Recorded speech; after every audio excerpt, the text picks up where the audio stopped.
Olá, esse é um vídeo curto para reforçar uma observação, um aspecto sobre sumários estatísticos, sobre o uso de sumários estatísticos e principalmente sobre uma limitação no uso deles.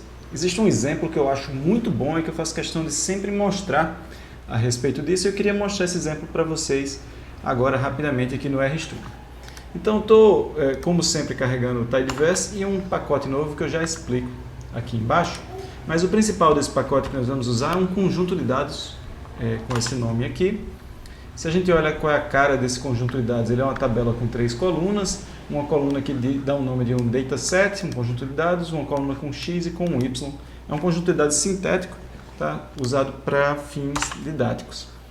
Quando a gente olha o que é essa coluna dataset, a gente pode ver que ela tem 13 valores diferentes, e para cada valor, cada um desses 13 valores, eu tenho 142 observações do X e do Y. Então, certamente uma coisa que eu posso fazer para começar a entender o que esses datasets são e qual é a diferença deles, é usar sumários estatísticos, né? E aí, pausa aqui para a gente conversar sobre como a gente tem tratado esse uso de sumários estatísticos nesse curso. Eu tenho feito questão de ressaltar que eu acho que o caminho mais fecundo, mais útil e mais seguro para todo mundo que está fazendo análise de dados é começar com a visualização do detalhe e só depois usar resumos, usar sumários como apoio às visões que você está tendo do detalhe, como complemento ao que você está vendo em detalhe. Quero mostrar o que acontece se você, nesse caso desse conjunto de dados, se você fizer o caminho inverso.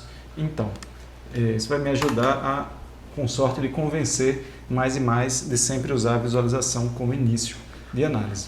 Se eu olhar aqui, se eu comparar os 12 conjuntos de dados, né, os 13 conjuntos de dados que estão nessa minha tabela, para cada um deles eu vou fazer uma lista de sumários aqui, a média, o desvio padrão e a mediana.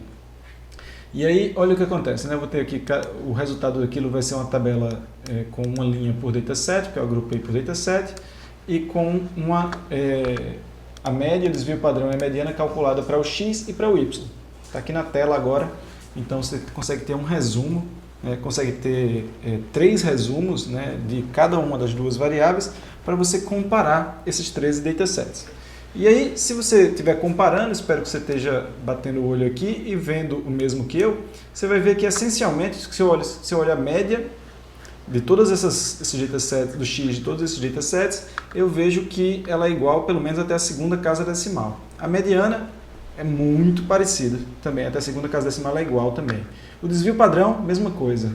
O desvio padrão do X e do Y, mesma coisa. A mediana tem alguma variação, mas vê como é pequena também, assim, 1 unidade, 2 unidades.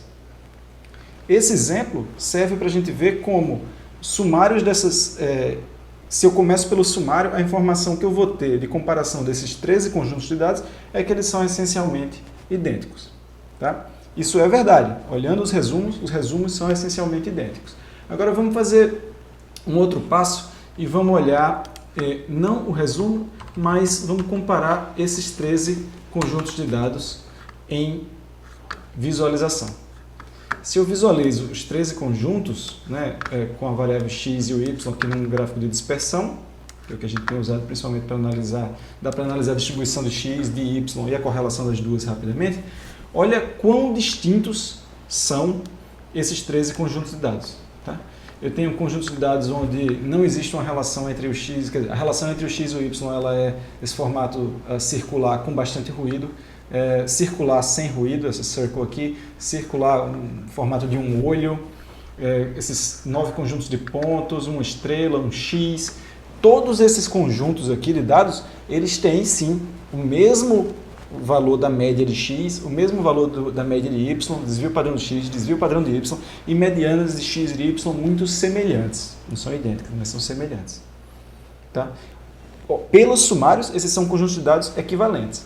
Pela visualização, espero que esteja aparente para você que esses são conjuntos de dados drasticamente diferentes. As distribuições de x e de y são muito diferentes. A distribuição conjunta de x e de y também é muito diferente. Aliás, se você estiver curioso ou curiosa, ao aplicar correlação de Pearson do x e do y para esses 13 conjuntos de dados, eu também tenho resultados idênticos.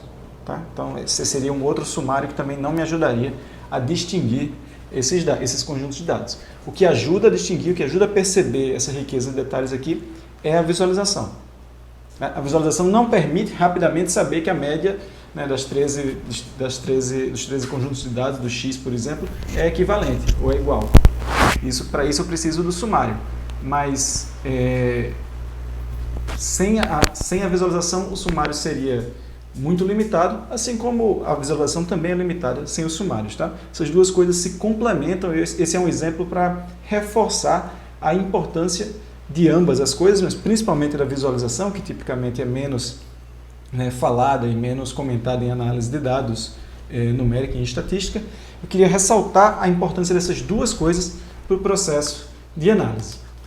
Deixando um recado final aqui de um dos conjuntos de dados que se chama o Datasauro, para que você sempre lembre do Datasauro na hora de abordar um novo conjunto de dados. Você sempre visualize para evitar que exista um Datasauro lá e você não perceba ao usar apenas a média ou outros sumários estatísticos para entender o conjunto de dados. Você vai usar a visualização junto com os sumários.